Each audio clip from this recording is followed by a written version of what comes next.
पूर्णमदः पूर्णमिदं पूर्णात् पूर्णमुदच्यते पूर्णस्य पूर्णमादाय पूर्णमेवावशिष्यते।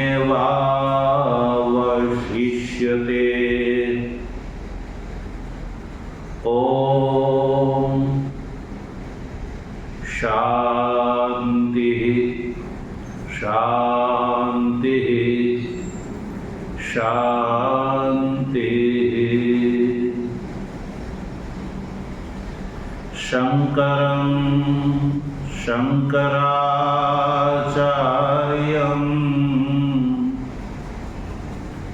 केशवं बादरायणं सूत्रभाष्य कृतौ वन्दे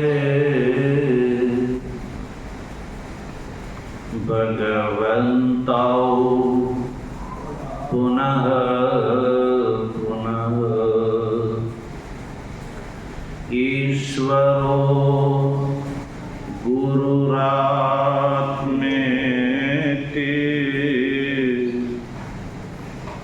मूर्तिभेद विभागिने व्योमवद् व्याप्तदेहाय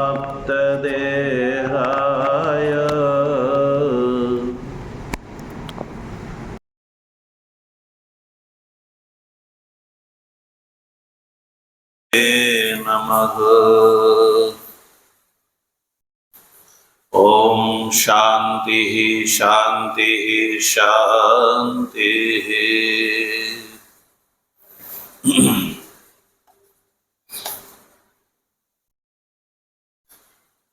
तत्व जिज्ञासु सज्जनों, भगवत प्रेरणा थी ईशावास्य उपनिषदनो विचार करी રહ્યા છીએ।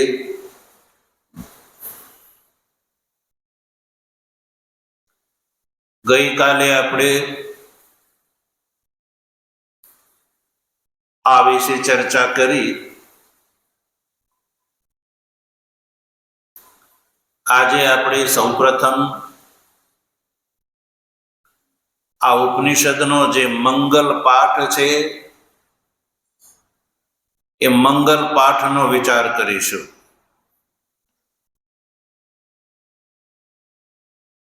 મંગલ પાઠ શાખા ભેદથી દરેક ઉપનિષદોના અલગ અલગ જોવા મળે છે। ઈશાવાસ્ય ઉપનિષદ શુક્લ યજુર્વેદની કાણવ શાખાની ઉપનિષદ છે। ईशावास्य उपनिषद ए याद राखो शुक्ल यजुर्वेदनी बे शाखाओ प्रसिद्ध छे। याद राखो शुक्ल यजुर्वेदनी बे शाखाओ प्रसिद्ध मानवामां आवे छे। एक काण्व शाखा अने माध्यन्दिनी शाखा। यद्यपि अन्य पण छे शाखाओ तो पण आ उपनिषद आ बंने शाखामां जोवा मळे छे। भगवान भाष्यकार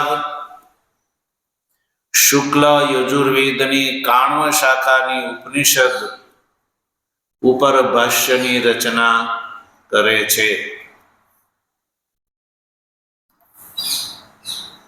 આ જે ઈશાવાસ્ય ઉપનિષદ છે એ યજુર્વેદ સંહિતાના 40મા અધ્યાયના રૂપમાં જોવા મળે છે. યજુર્વેદ સંહિતાના 40મા અધ્યાયના રૂપમાં જોવા મળે છે.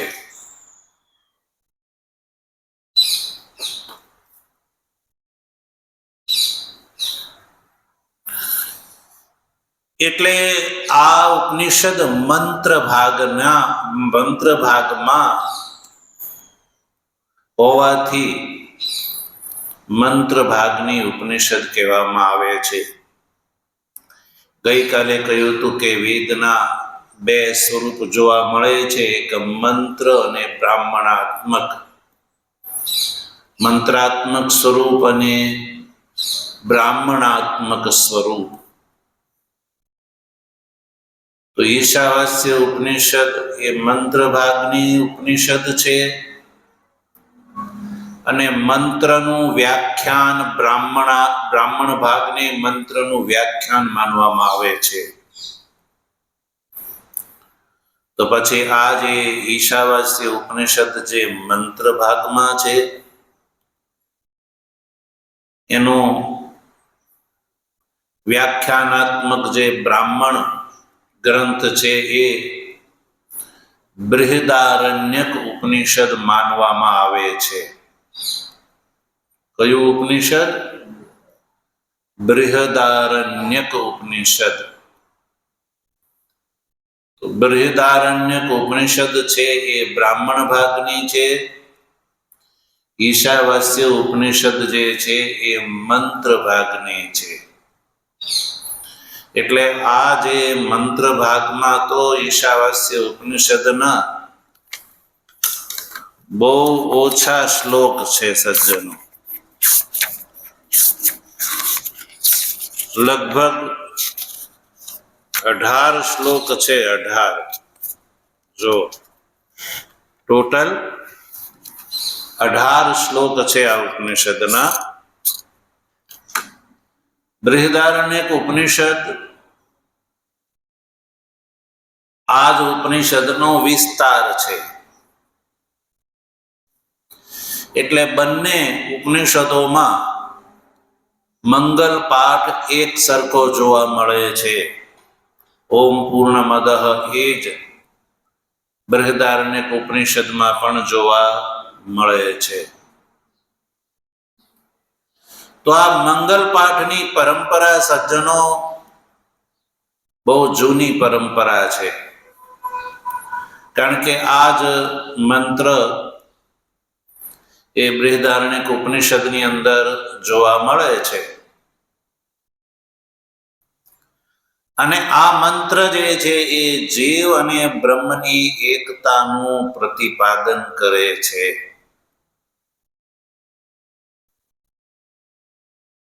હવે એક પ્રશ્ન એવો ઉભો થાય, આપણે મંગલ વિશે વિચારીએ કે આપણે ત્યાં આચાર્યોની એક આ દિવ્ય પરંપરા રહી છે કે કોઈ પણ શુભ કાર્યના પ્રારંભમાં મંગલાચરણ કરવામાં આવે છે. મંગલાચરણ એટલે મંગલમય આચરણ. મંગલમય આચરણ શા માટે કરવામાં આવે છે? તો આચાર્યો કહે છે વિઘ્નના વિઘાત માટે. શેના માટે? વિઘ્નના વિઘાત માટે. કોઈ કાર્ય આપણે શરૂ કરીએ ત્યારે એમાં વિઘ્નો આવવાની સંભાવના રહેતી હોય છે. ઘણીવાર સજ્જનો એવું બનતું હોય કે તમે કોઈ કાર્ય પ્રારંભ કરો અને એવું વિઘ્ન આવે કે એ કાર્ય તમારે બંધ કરી દેવું પડે. તો આવું થતું હોય છે. એટલે જે વિઘ્ન છે, અંતરાય છે, એને દૂર કરવા માટે આ મંગલ કરવાની પરંપરા છે. શ્રુતિ પણ આ વાતને કહે છે. સમાપ્તિ કામો મંગલમ આચરેત. કોઈ કાર્યની નિર્વિઘ્ન સમાપ્તિ માટે મંગલાચરણ કરે. તો મંગલાચરણ જે છે એ કરવાની પરંપરા તો રહી છે. અને મંગલાચરણ છે સજ્જનો એ 3 પ્રકારના જોવા મળે છે. મંગલાચરણની પરંપરામાં મંગલાચરણ જે છે એ 3 પ્રકારના જોવા મળે છે. એક તો નમસ્કારાત્મક કોટીનું મંગલાચરણ, કે જેમાં દેવતાને યા ગુરુને નમસ્કાર કરેલા હોય છે. બીજો પ્રકાર છે સજ્જનો વસ્તુ નિર્દેશાત્મક કોટીનું મંગલાચરણ, કે જેમાં મંગલાચરણના વ્યાજથી ગ્રંથમાં પ્રતિપાદ્ય જે વસ્તુનો નિર્દેશ કરેલો હોય. વક્ષમાણ ગ્રંથની અંદર જે પ્રતિપાદ્ય જે વસ્તુ છે એનો નિર્દેશ જેમાં કરેલો હોય મંગલાચરણના વ્યાજથી, તો સજ્જનો એવા મંગલાચરણને વસ્તુ નિર્દેશાત્મક કોટીનું મંગલાચરણ કહેવામાં આવે છે. ત્રીજી કોટી છે આશીર્વાદાત્મક, જેમાં ગ્રંથકર્તાએ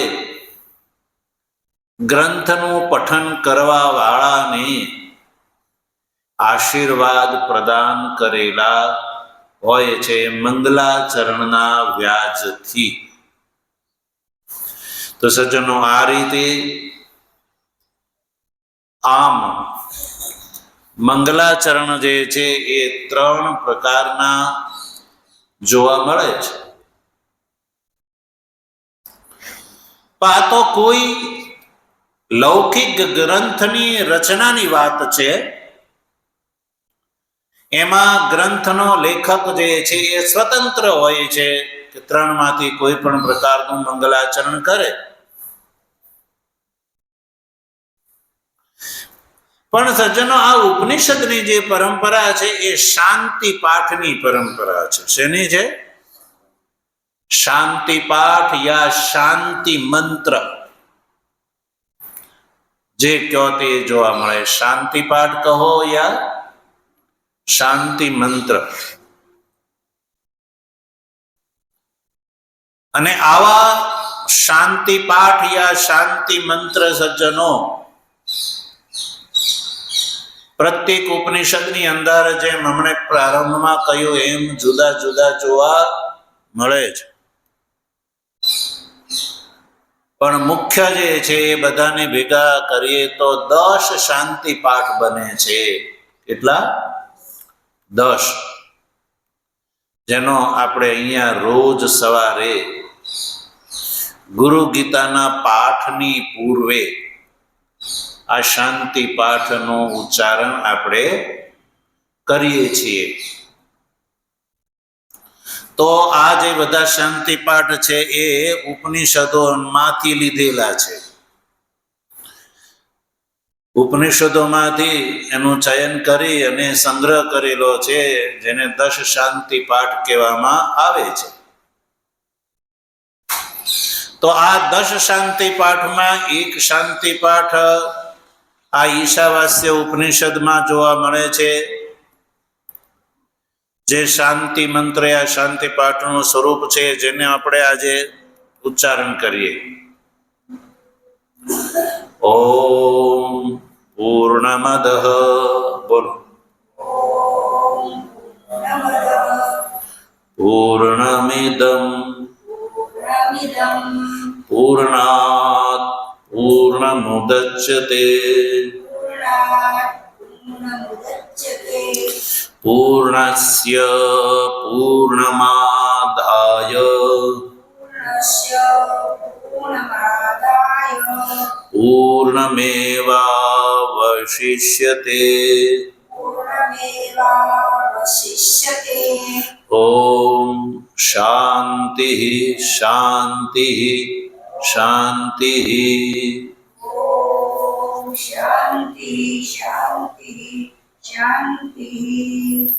તો સજ્જનો, આ ઈશાવાસ્ય ઉપનિષદનો શાંતિ મંત્ર છે. તો આચાર્યો કહે છે કે શાંતિ મંત્રનું સૌપ્રથમ પઠન વિદ્યાની ઉત્પત્તિમાં આવતા જે અંતરાયો છે એને દૂર કરવાનું છે.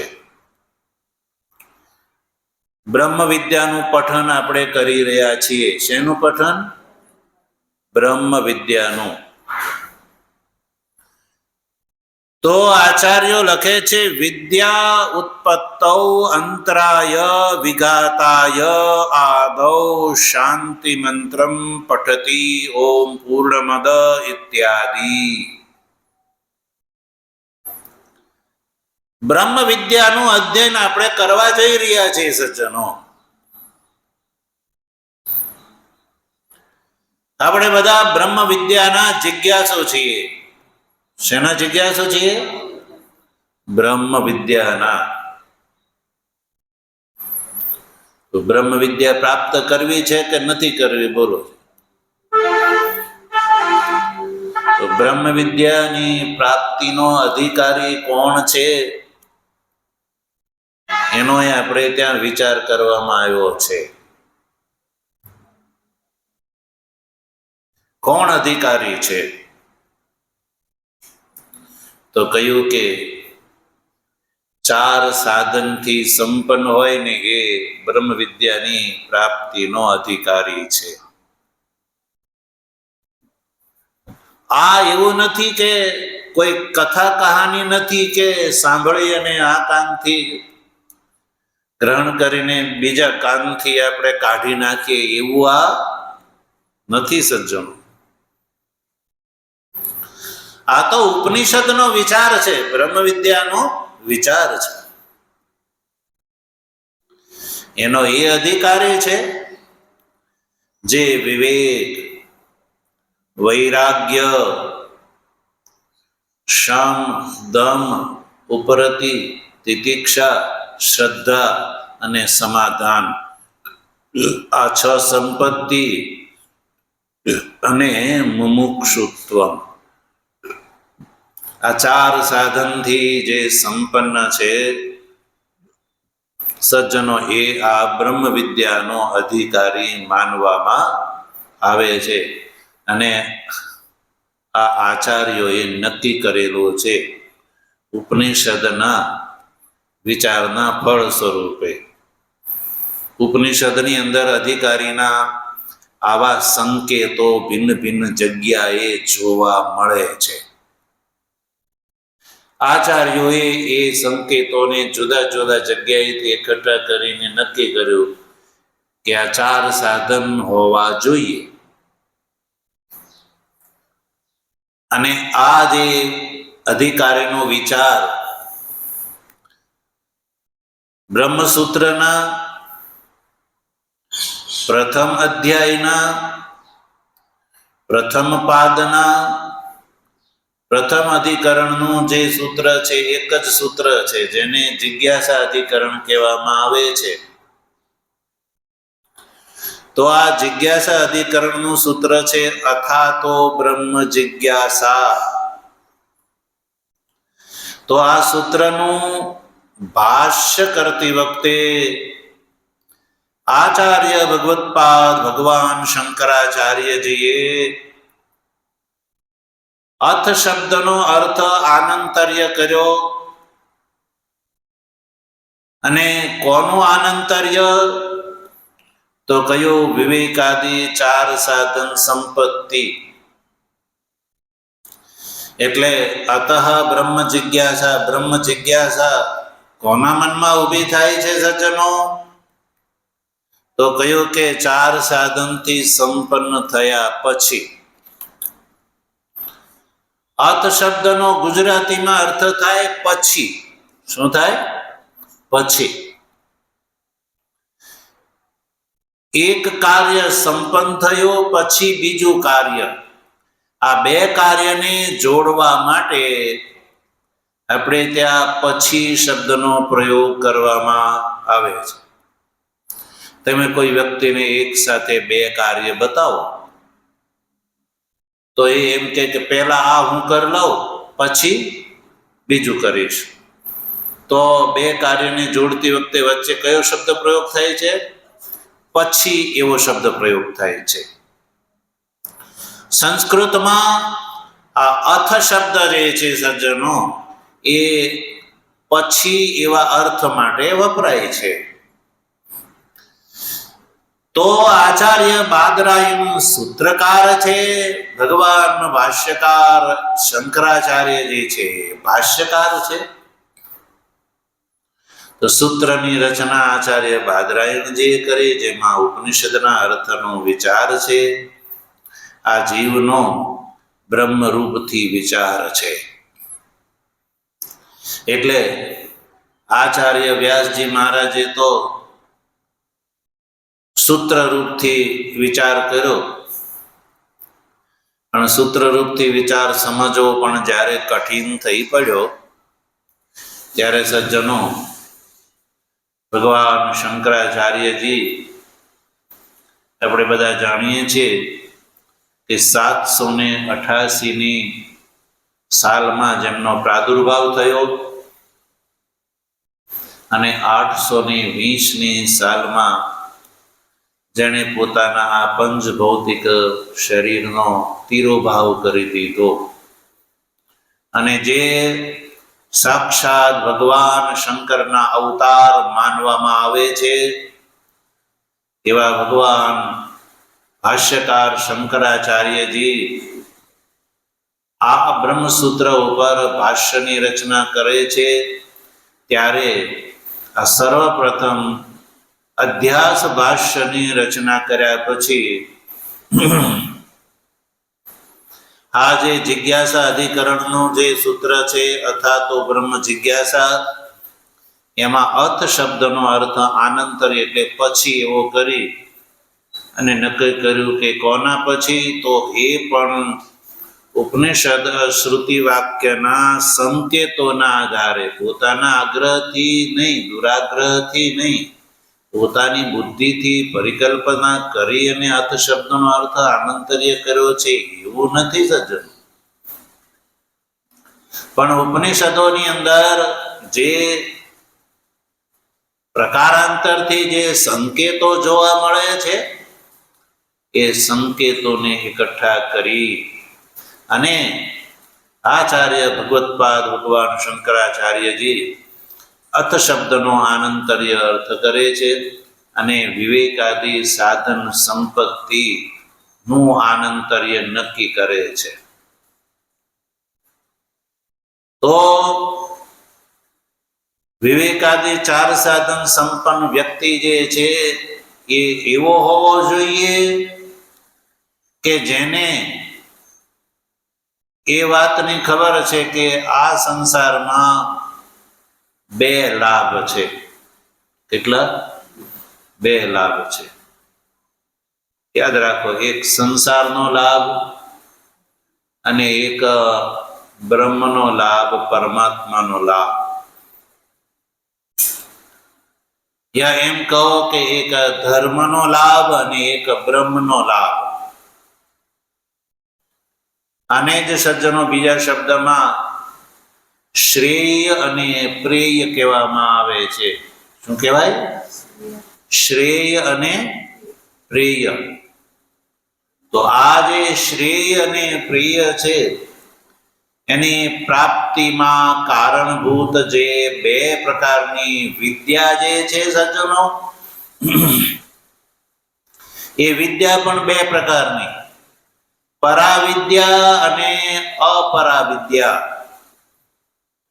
અપરાવિદ્યાનું ફળ ધર્મ એટલે આ સંસાર છે અને પરાવિદ્યાનું ફળ શ્રેય એટલે બ્રહ્મનો લાભ છે. તો હવે સજ્જનો, તમારી સામે આ બે લાભ છે. એક ધર્મનો કહો યા સંસારનો કહો, એ બેવ એક વાત છે. અને બ્રહ્મનો એટલે કે નિર્વિશેષ મોક્ષનો લાભ. તો એ બેમાંથી એકને છોડીને, એટલે કે સંસારના લાભને છોડીને તમે પરમાત્માનો લાભ ક્યારે લેવા તૈયાર થાવ? બેમાંથી એકનો લાભ લેવાનો છે સજ્જનો, યાદ રાખો, સંસારનો અને પરમાત્માનો. તો તમને કહેવામાં આવે કે આ બેમાંથી એક લાભ છે, એનું ચયન કરો. તો તમે શેનું ચયન કરશો? તમે ચયન કરો કે પરમાત્માના લાભનું મારે ચયન કરવું છે. તો તમારી પાસે કારણો હોવા જોઈએ. હું પૂછું કે સંસાર અને પરમાત્માના બે લાભમાંથી તમે પરમાત્માના લાભનું જ ચયન કેમ કર્યું? સંસારના લાભનું કેમ નહીં? બલકે સંસારનો લાભ, આલોકનો લાભ, પરલોકનો લાભ, પરલોકમાં પણ સ્વર્ગનો અને દેવલોકનો આ બે લાભ છે.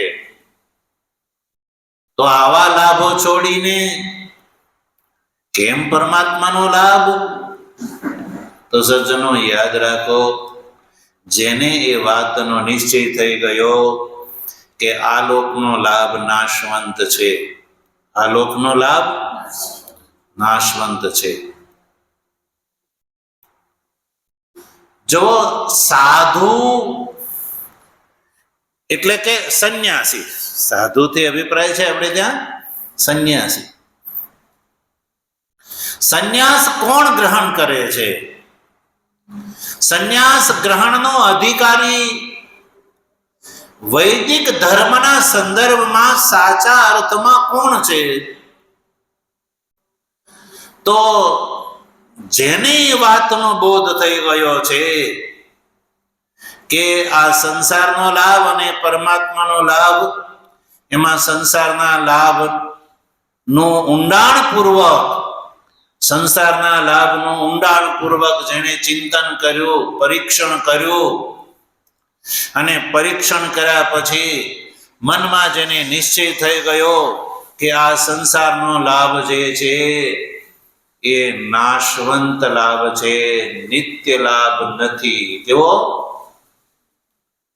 નાશવંત છે, નિત્ય નથી, અનિત્ય લાભ છે.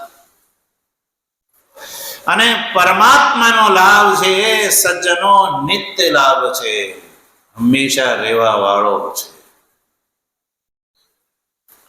તો જ્યારે આ બંને, આ જે સંસારનું તમે પરીક્ષણ કર્યા પછી ખબર પડે કે સંસારનો લાભ પરમાત્માના લાભ કરતા નિકૃષ્ટ લાભ છે. કેવો છે? નિકૃષ્ટ એટલે અધમ લાભ છે, નીચેનો લાભ છે. સંસારની અંદર સર્વોત્તમ જો લાભ હોય તો એ લાભ પરમાત્માનો કહો, આત્માનો કહો, બ્રહ્મનો કહો, એક જ વાત છે. આચાર્ય ભગવત્પાદ ભગવાન શંકરાચાર્યજી ઉપદેશ સાહસ્રી નામના ગ્રંથની અંદર લખે છે કે બ્રહ્મ લાભાત પરો લાભો નાસ્તિ નાસ્તિ ન કિંચન સ લાભો યેન દત્તો હિ સ ગુરુ વૃદ્ધ સંજ્ઞ કહ. બ્રહ્મના લાભથી આ સંસારમાં બીજો કોઈ લાભ નથી. અને એ લાભનું જે ચયન કરે છે, એ ચયન પરીક્ષણના ફળ સ્વરૂપે જ્યારે ચયન કરે છે તો એ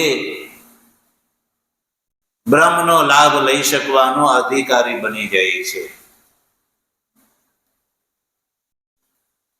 તો સજ્જનો, વૈદિક ધર્મમાં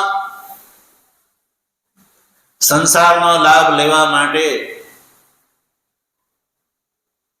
એક પરંપરાની સ્થાપના કરવામાં આવી. આ બંનેનો લાભ લેવા માટે એક પરંપરાની અનાદિકાળથી સ્થાપના કરવામાં આવી, જેને વર્ણ અને આશ્રમની પરંપરા કહેવામાં આવે છે. આશ્રમ પરંપરા આપણે જોઈએ છે કે પ્રથમ આશ્રમ છે બ્રહ્મચર્ય, ગ્રહસ્થ, વાનપ્રસ્થ અને સંન્યાસ. તો સજ્જનો, બ્રહ્મચર્ય આશ્રમ છે એ તો વેદાધ્યયન માટે છે, એ તો બધાના માટે છે, એ તો બધાના માટે છે.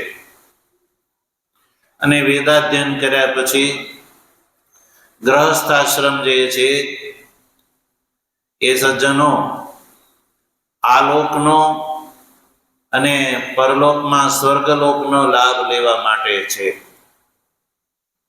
અને જો ગ્રહસ્થ આશ્રમનું નિષ્કામ ભાવથી અનુષ્ઠાન કરવામાં આવે તો એ દ્વારા બ્રહ્મનો લાભ પણ મેળવી શકાય છે. એવી રીતે વાનપ્રસ્થ આશ્રમ છે એ સજ્જનો ઉપાસના માટેનો આશ્રમ ગણવામાં આવે છે. અને એ વાનપ્રસ્થ આશ્રમમાં કરવામાં આવતી જે ઉપાસના છે એ જો સંસારનો લાભ લેવાની ઈચ્છાથી કરવામાં આવે તો એ વાનપ્રસ્થી સજ્જનો એ અર્ચી માર્ગથી, કેવા માર્ગથી? અર્ચી માર્ગથી, એટલે કે ઉત્તર માર્ગ, અર્ચી માર્ગ યા દેવયાન પથ જે કહો તે, એ માર્ગથી એ બ્રહ્મલોકનો ભાગીદાર થાય છે. અને જો નિષ્કામ ભાવથી કરવામાં આવે તો ગ્રહસ્થાશ્રમ અને વાનપ્રસ્થ બંને નિષ્કામ ભાવથી જો કરવામાં આવે તો એ બંને આશ્રમના ફળ સ્વરૂપે અધિકારી મળ અને વિક્ષેપ નામના દોષને દૂર કર્યા પછી એ સંન્યાસ આશ્રમનો અધિકારી બની જાય છે. અને સંન્યાસ આશ્રમની અંદર જઈને એ ગીતા, ઉપનિષદ અને બ્રહ્મસૂત્ર, આ ત્રણ જે પ્રમાણભૂત જે પ્રસ્થાન છે એના વિચારના ફળ સ્વરૂપે એ અવિદ્યા દૂર થઈ જતા હું બ્રહ્મ સ્વરૂપ છું એવા પ્રકારનો આત્માનો બ્રહ્મરૂપથી જ્યારે અનુભવ થાય છે ત્યારે એ સંન્યાસ આશ્રમના ફળ સ્વરૂપે એ જીવતા મુક્ત થઈ જાય છે. એને ક્યાંય સંસારમાં ગમન કરવું પડતું નથી સજ્જનો. તો સજ્જનો, તો આ માર્ગ ઉપર એ જ અધિકારી ગણાય છે કે જેને પરીક્ષણના ફળ સ્વરૂપે એ નક્કી થઈ ગયું કે કર્મના ફળ સ્વરૂપે મળતો સ્વર્ગનો લાભ, ઉપાસનાના ફળ સ્વરૂપે મળતો બ્રહ્મલોકનો લાભ અને પુત્રાદિ સંતતિના ફળ સ્વરૂપે મળતો આલોકનો લાભ. સમજવામાં આવ્યું? સંતતિના ફળ સ્વરૂપે મળતો આલોકનો લાભ, વૈદિક કર્મના ફળ સ્વરૂપે મળતો સ્વર્ગલોકનો લાભ, ઈષ્ટાદિ કર્મના ફળ સ્વરૂપે મળતો સ્વર્ગલોકનો લાભ અને ઉપાસનાના ફળ સ્વરૂપે સજ્જનો મળતો જે બ્રહ્મલોકનો લાભ, આ બધા લાભ સંસાર અંતપાતી લાભ છે એવો જેને વિચાર કરી લીધો અને વિચાર કર્યો તો વિચારના ફળ સ્વરૂપે, પરીક્ષણના ફળ સ્વરૂપે એને એ વાત નિશ્ચિત નક્કી થઈ ગઈ કે સંસારનો લાભ નાશવંત લાભ છે, નિત્ય લાભ નથી. અને નાશવંત લાભ છે એટલે સંસારનો લાભ છે, સંસારનો લાભમાં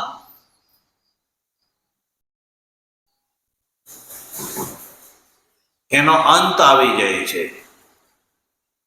જેમ કે ઈષ્ટાદિ કર્મના ફળ સ્વરૂપે મળતો સ્વર્ગનો લાભ છે એ જ્યાં સુધી કર્મ હોય ત્યાં સુધી સ્વર્ગમાં રહી શકાય છે. કર્મના ફળનો ભોગ થઈ ગયા પછી પાછું આવવું પડે છે. એ આપણે પંચાગ્નિ વિદ્યા પ્રકરણમાં જાણી ચૂક્યા. અને ત્યાં જીવભાવ દૂર થતો નથી. એવી જ રીતે ઉપાસનાનું જે ફળ બ્રહ્મલોક છે એ પણ આગલા કલ્પમાં પણ એને પાછું આવવું પડે છે. એટલે ત્યાં દેહાદિ ગ્રહણ, જન્મ અને મૃત્યુ જે છે એ મટતા નથી સજ્જનો. હવે જ્યારે જન્માદિ દુઃખો મળતા નથી તો જન્માદિ દુઃખો જ કષ્ટદાયી છે. જન્મનું દુઃખ અને મૃત્યુનું દુઃખ સજ્જનો એ મહા કષ્ટદાયી છે. એ આપણે પંચાગ્નિ વિદ્યા પ્રકરણ દ્વારા આ વાતને જાણી ચૂક્યા. તો સજ્જનો, જે અધિકારીએ ટૂંકમાં કે જે અધિકારીએ સંસારના લાભનું પરીક્ષણ કર્યું, પરીક્ષ લોકાન કર્મચિતાન બ્રાહ્મણો નિર્વેદ માયાન નાસ્ત્ય કૃત કૃતેન તદ વિદ્યાનાર્થમ સ ગુરુમેવા વિગચ્છેત સમિત પાણી શ્રોત્રિયમ બ્રહ્મનિષ્ઠમ. આ ભગવતી શ્રુતિના કથન અનુસાર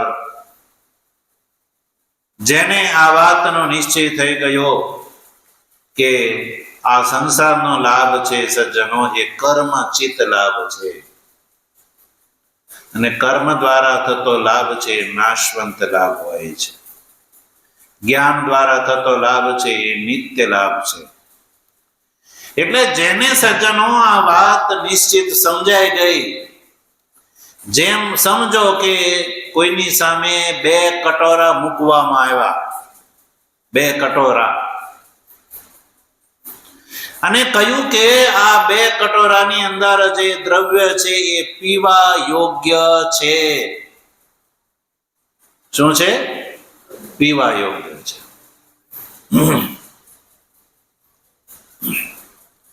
બેવના રંગ રૂપ સ્વરૂપમાં ફેર છે.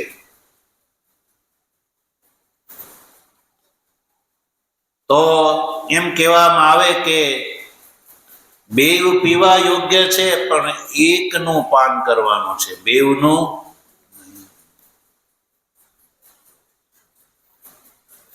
તો પેલો પૂછશે કે આ બંનેમાં આખર છે શું? તો કહ્યું કે એકમાં વિષ છે અને એકમાં અમૃત છે. શું છે? એકમાં વિષ ભરેલો છે અને એકમાં અમૃત ભરેલો છે. તો સજ્જનો, સાંભળવા વાળાને જો વિષનો બોધ હોય અને અમૃતનો બોધ હોય, વિષના ગુણધર્મોનો બોધ હોય, અમૃતના ગુણધર્મનો પણ બોધ હોય, વિષ પીવાના ફળનો પણ જેને ખ્યાલ હોય, અમૃત પીવાના ફળનો પણ જેને ખ્યાલ હોય, તો એ વ્યક્તિ તો વિષને છોડીને અમૃત પીશે. પણ જે વ્યક્તિને આ વિષ અને અમૃતના આ બંનેના સ્વરૂપનો, ફળનો, ભેદનો ખબર નથી, ખ્યાલ નથી, એ શું કરશે? એ વિષનું પાન કરશે. તો સજ્જનો, અમૃતનું પાન વિષ છોડીને કરવું છે એ ત્યારે જ સંભવ છે કે આ વિષ છે એટલે એ પીવા યોગ્ય નથી. એટલે મારા માટે તો અમૃત જ એકમાત્ર પીવા યોગ્ય છે. એ અમૃત તરફે એની એકાંતિક નિષ્ઠા ત્યારે જ થાય સજ્જનો કે જેને વિષના રૂપમાં બોધ થઈ ગયો હોય. પછી એના મનમાં એવો પછતાવો નહીં થાય કે હારું એ કટોરામાં મેં પીધો નહીં, એમાં કઈક વળે હારું તો નહીં હોય ને. એ તો રહી ગયું પીવાનું, ચાખવાનું રહી ગયું. તો જેને વિષના ગુણધર્મનો ખ્યાલ છે એને એ પસ્તાવો થશે કે નહીં, એ ચાખવાનું રહી ગયું, પીધું હોત તો સારું હતું, એનો ચસ્કો લઈ લીધો હોત તો સારું હતું. બિલકુલ સજ્જનો એના જેવી વાત છે કે આ મનુષ્ય શરીર પ્રાપ્ત કરીને મનુષ્યની સામે બે લાભ છે, એક સંસારનો લાભ અને એક પરમાત્માનો લાભ. તો સંસારના લાભનો જેને બોધ છે, પરમાત્માના લાભનો પણ જેને બોધ છે, બંનેના ગુણધર્મને જે જાણે છે સજ્જનો, તો એ વ્યક્તિ સંસારનો લાભ છોડીને પરમાત્માના લાભ તરફ આગળ વધે છે. તો એ જ વ્યક્તિ સંસારનો લાભ છોડે છે જેને સંસારના લાભની અંદર નાશવંત દુઃખ નું દર્શન થાય છે.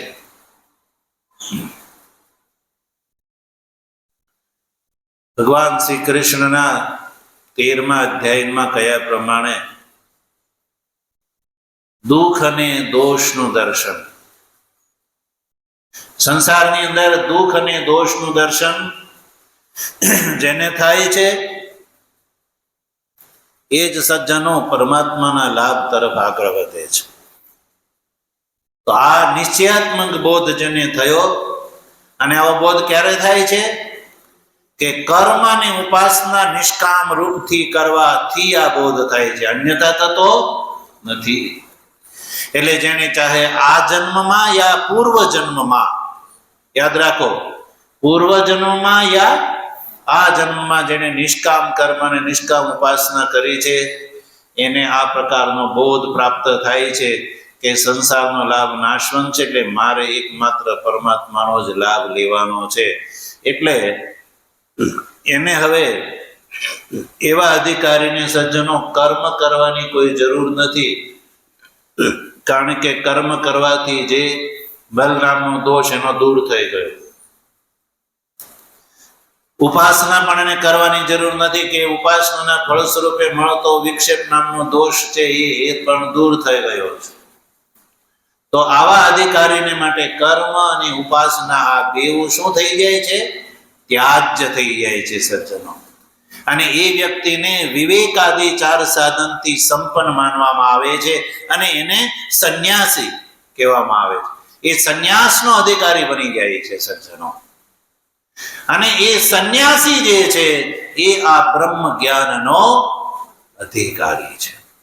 એટલે ગ્રહસ્થાશ્રમ અને વાનપ્રસ્થ આશ્રમ સાધન છે, અને એ દ્વારા સંન્યાસનો અધિકારી બન્યા પછી એ સજ્જનો બ્રહ્મ જ્ઞાનનો ભાગીદાર થાય છે. તો સજ્જનો આ પ્રક્રિયા પ્રમાણે જેણે સંન્યાસ ગ્રહણ કર્યો છે એને સંસાર પ્રત્યે ક્યાંય એવું કોઈ આકર્ષણ પછી રહી જતું નથી સજ્જનો. એટલે સનાતન ધર્મના સંદર્ભમાં આ પ્રક્રિયા પ્રમાણે જેને ચાહે આ જન્મમાં યા પૂર્વ જન્મમાં કર્મ અને ઉપાસના નિષ્કામ ભાવથી કરે છે, સકામ ભાવથી એટલે નથી કરે કે એનો ફળ નાશવંત છે, એનો બોધ છે. એટલે નિષ્કામ ભાવથી કર્મ અને ઉપાસના કર્યા પછી જ્યારે જેનો અંતઃકરણ શુદ્ધ થઈ જાય છે તો સજ્જનો એ સંન્યાસ ગ્રહણનો અધિકારી થઈ જાય છે. તો સંન્યાસ ગ્રહણ કરવાનો આ આપણે ત્યાં અધિકાર નો નિર્ણય કરવામાં આવેલો છે. આ પ્રમાણે જેને ગ્રહણ કર્યો છે તો એને પછી સંસાર તરફે ક્યાંય કોઈ આજે તે અને કાલે પણ કોઈ આકર્ષણ રહેતું નથી. સમજ્યા વગર જેને સંન્યાસ ગ્રહણ કર્યો છે સજ્જનો, તો એને આકર્ષણ રહી જાય છે કે પેલા બીજા કટોરામાં શું રહ્યું હશે, એ તો મેં ચાખ્યું નહીં, એ કંઈક બાકી રહી ગયું છે. આ બાજુ ભલે અમૃત છે પણ છતાં એ બાજુ દ્રષ્ટિ રહી જાય છે. તો સમજ્યા વગરનો સંન્યાસ અને આ વાત પ્રક્રિયા પ્રમાણે કરેલો જે સંન્યાસ, આ બેમાં આ મૂળભૂત ફરક છે સજ્જનો. એટલે આપણે ત્યાં સાધુ થવાની પરંપરા આ સંન્યાસની છે. એટલે વર્તમાન કાળમાં આપણે જોઈએ છીએ અનેક ધાર્મિક સંગઠનો હોય છે. એ ધાર્મિક સંગઠનોમાં આચાર્ય ભગવત્પાદ દ્વારા જે પ્રવર્તિત જે વેદાંતનો માર્ગ છે એમાં જ સંન્યાસ ગ્રહણની પરંપરા છે. એ સિવાય બીજામાં સંન્યાસ નથી. ભલે લાલ કપડા પહેરેલા હોય પણ એ સંન્યાસી નથી. એટલે એના માટે સાધુ શબ્દનો પ્રયોગ કરવામાં આવે છે. સાધુ, સંન્યાસી નહીં પણ સાધુ શબ્દ. એ આ સંત શબ્દ. યદ્યપિ સાધુ ને સંત લાગટ સામાન્ય લોકો તો સંન્યાસી માટે પણ આ બે શબ્દનો પ્રયોગ કરે છે. પણ સંન્યાસીને માટે તો મુખ્ય પ્રયોગ સંન્યાસીનો જ થાય છે, સંન્યાસ. અને એના માટે સ્વામીજી શબ્દનો પ્રયોગ, કારણ કે સંન્યાસી છે એ સ્વામી છે. શું છે? સ્વામી છે. એ દાસ નથી. શું છે? એ કોઈના એ દાસ નથી. એ ઈશ્વરનો પણ દાસ નથી. એ તો ઈશ્વરની સાથે એકાકાર થયેલો છે. તો દાસ કોણ હોય સજ્જનો? જીવ ભાવ જેનો ગયો નથી એ દાસ હોય છે. એટલે વર્તમાન કાળમાં ધાર્મિક સંગઠનોની અંદર જે સાધુ બનવાનું આપણે જોઈ રહ્યા છે કે બનતા હોય છે, પણ સાધુ શા માટે બનાય છે? શેનો ત્યાગ કરવામાં આવી રહ્યો છે? શેનો લાભ લેવામાં માટે આ કરવામાં આવે છે? એ કોઈ બોધ વગર એને સંસારનો લાભ, પરમાત્માનો લાભ, આ વૈદિક પ્રક્રિયા પ્રમાણેનો ખબર જ નથી. એટલે સજ્જનો આવા લોકો સફળ નથી થતા. એ લોકોનું જીવન જે છે એ કુંઠિત થઈ જાય છે. કારણ કે સજ્જનો એની પાસે કોઈ નિશ્ચયાત્મક આલંબન નથી હોતું, અને આલંબનના અભાવમાં એનું જીવન સજ્જનો કુંઠિત થઈ જાય છે. એટલે જે સમજીને જેણે આ અધિકાર પ્રાપ્ત કર્યો છે, વિવેકાદી સાધનથી સંપન્ન થયા પછી સજ્જનો એના માટે એક જ ઉદ્દેશ રહે છે, બ્રહ્મનો લાભ. સંસારનો લાભ પછી એનો ઉદ્દેશ રહેતો નથી. એને ખબર છે કે બીજા કટરો છે એ વિષનો ભરેલો છે, એને ચાખવાની જરૂર નથી. અને ચાખ્યા પછી ખબર પડી કે દુઃખદાયી છે, એટલે જ પરમાત્મા તરફ એ વળેલો છે. તો આવો જે અધિકારી છે સજ્જનો, એ બ્રહ્મ જ્ઞાનનો અધિકારી આ વૈદિક પ્રક્રિયા પ્રમાણે આચાર્ય ભગવત્પાદ ભગવાન શંકરાચાર્યના કયા પ્રમાણે એ અધિકારી છે. એટલે આવો અધિકારી જ્યારે સજ્જનો આ સંન્યાસ ગ્રહણ કર્યા પછી વેદાંતનો શ્રવણનો અધિકારી બને છે. એટલે જ્યારે એ ગુરુનું ઉપસદન કરીને શ્રોત્રી બ્રહ્મનિષ્ઠ જે વસ્તુતઃ આ ગુણ પ્રમાણે જે હોય એનું ગ્રહણ કરીને જ્યારે આ ઉપનિષદના અર્થનો જ્યારે વિચાર કરવા માટે પ્રવૃત્ત થાય છે સજ્જનો, ત્યારે એના આ વિચારમાં કોઈ અંતરાય ઊભો ન થાય, કોઈ વિઘ્ન ઊભું ન થાય. શું ન થાય? કોઈ વિઘ્ન ઊભું ન થાય. એટલા માટે આ સ્વાધ્યાય પાઠના પ્રારંભમાં મંગલ પાઠ, શાંતિ મંત્ર ભણવાની પરંપરા રહી છે. એટલે સર્વપ્રથમ કહ્યું કે વિદ્યા ઉત્પત્તૌ અંતરાય વિઘાતાય આદૌ શાંતિ મંત્રમ પઠતી. વિદ્યાની એટલે બ્રહ્મ વિદ્યાની ઉત્પત્તિમાં આવતો જે અંતરાય છે, એ અંતરાયના વિઘાત માટે સૌ પ્રથમ શાંતિ મંત્ર ભણવામાં આવે છે. સજ્જનો, હવે જે આ ગ્રંથનો અધિકારીનો વિચાર આપણે કર્યો કે ગ્રંથનો અધિકારી સાધન ચતુષ્ટય સંપન્ન છે. એટલે જેણે એષણાત્રયનો ત્યાગ કરી દીધો છે. શેનો? પુત્રેષણા, વિત્તેષણા અને લોકેષણા. સજ્જનો, તો આ ત્રણ જે એષણાનો ત્યાગ કરી દીધો છે, જેને માટે એકમાત્ર ઉદ્દેશ પરમાત્મા જ છે. તો હવે એને શું અંતરાય આવતો હશે? એને શું વિઘ્ન આવે, બાધા આવે સજ્જનો? તો એને બાધા આવે શરીર સ્વાસ્થ્ય સંબંધી બાધા આવે. શું આવે ભાઈ? રોગાદી તો કોઈ પણને ઘેરી શકે કે નહીં? જ્યાં સુધી શરીર છે ત્યાં સુધી રોગાદી. અને 3 તાપ સમજો, 3 તાપ. કેટલા? તો 3 તાપનો અનુભવ તો જેને સંન્યાસ ગ્રહણ કરી લીધો છે સજ્જનો, એને પણ પ્રારબ્ધના યોગી આવવાની સંભાવના રહેલી છે.